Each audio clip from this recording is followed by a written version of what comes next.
Alors une fois qu'on a modélisé la structure, qu'on a mis en place le chargement, avant de passer au dimensionnement, on est obligé donc de passer par l'étape des combinaisons d'actions, puisque ça répond à la réglementation de calcul des Eurocodes, donc basée sur la méthode des états limites, donc état limite ultime, comprenant plusieurs états limites ultimes, et dont les états limites ultimes accidentels, et puis également les ELS, états limites de service. Donc là on va juste montrer comment on fait pour des combinaisons ELU en utilisant les combinaisons manuelles.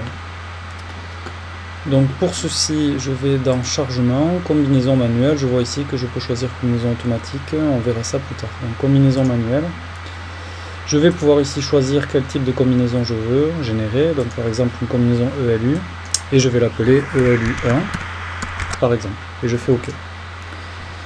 Ici apparaît une fenêtre dans laquelle, dans la colonne de gauche, j'ai toutes les charges que j'ai créées. Et puis à droite, ici, les charges que je vais vouloir sélectionner pour apparaître dans la combinaison et appliquer par un coefficient que le robot va choisir lui-même. Et comme c'est combinaison manuelle, bien sûr, on va pouvoir modifier manuellement la valeur de ce coefficient. Donc je vais créer par exemple une première combinaison qui est un 35G plus 1,5 fois la neige. Donc je prends la charge G, que je passe ici, et voilà, j'ai un 35G, d'où l'intérêt également de regrouper tout ce qui est charge permanente sous un même nombre de cas. Et puis je rajoute la neige, voilà, 1,5S. Je peux cliquer sur appliquer, c'est bon pour cette combinaison, je ne tiens pas compte de ce qui s'est passé derrière. Je vais créer une nouvelle combinaison, donc toujours ELU, cette fois-ci la combinaison ELU2 par exemple. Je vais vouloir créer un 35G plus 1,5 fois la neige, plus un coefficient fois le vent, donc ce coefficient c'est le résultat de la multiplication entre le gamma Q et le psi 0, donc on ne va pas faire les détails ici, mais disons que ce produit donne par exemple 0,7.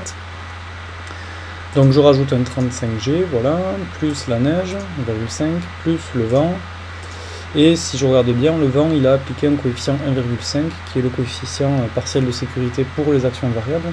Donc moi ça va pas, en fait il manque quoi? Il manque la présence du coefficient psi 0. Donc je le renvoie à gauche, et pour modifier donc la valeur du coefficient qu'il y aura devant le W, je clique sur définir coefficient, et je vais chercher le vent, et à la place d'1,5 ici, je vais mettre la valeur que je souhaite, par exemple 0,7, pourquoi pas, modifier, je ferme, et cette fois-ci quand je passe le vent à droite, il est bien multiplié par 0,7, je fais appliquer, et je peux créer une nouvelle combinaison, toujours une combinaison ELU, par exemple la ELU3, ok. Et je vais vouloir faire par exemple 1,5 fois la charge permanente, 1,35G, pardon, plus 1,5 le vent, plus 0,5 la neige. Donc je passe la charge permanente, je passe le vent, et je m'aperçois qu'il a gardé en mémoire le 0,7 que je lui ai donné juste avant. Donc c'est pas bon, je le renvoie à gauche, et je vais modifier cette valeur du vent, donc la remettre à 0,5, à 1,5 pardon. Et puis je vais en profiter pour changer celui de la neige et le passer à 0,5, modifier.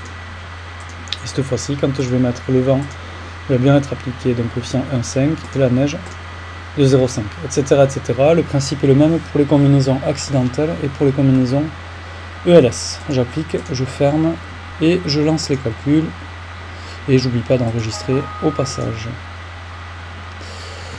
Donc, ici, il y a un gros amas de charges, donc je vais ici tout simplement simplifier l'affichage, voire enlever l'affichage des charges.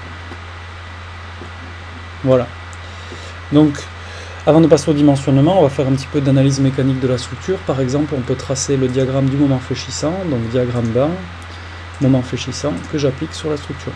S'il me manque les valeurs, je vais les chercher dans paramètres, description, appliquer. Si je veux changer l'échelle de visualisation, j'augmente ici l'échelle en cliquant sur plus, ou je la réduis en cliquant sur mince.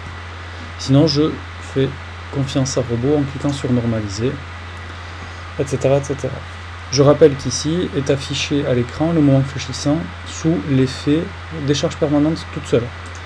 Ici, le moment fléchissant sous l'effet de la neige toute seule, etc., etc. Ici, c'est le moment fléchissant sous la combinaison ELU1. Et si je veux avoir la courbe enveloppe du moment fléchissant, je clique sur combinaison.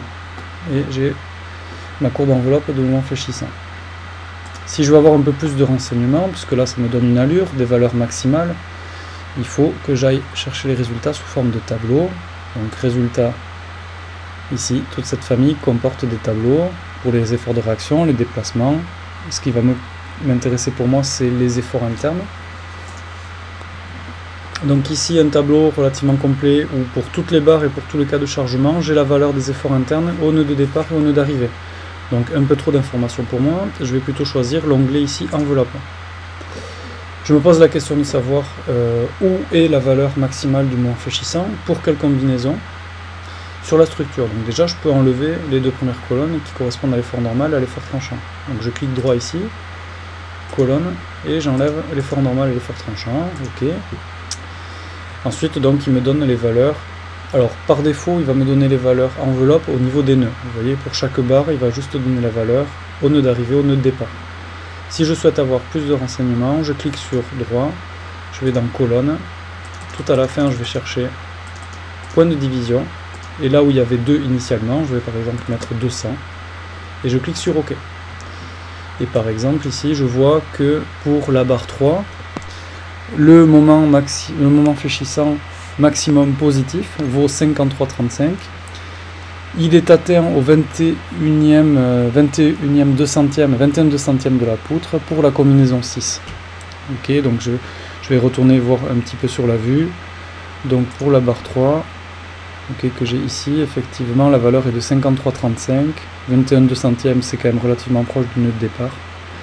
Et donc pour la combinaison 6, alors pour aller voir quelle est cette combinaison, je vais dans chargement, je demande le tableau des combinaisons par exemple. Et je vois que ma combinaison 6, c'est la combinaison value 1,35G plus 1,5 fois la neige.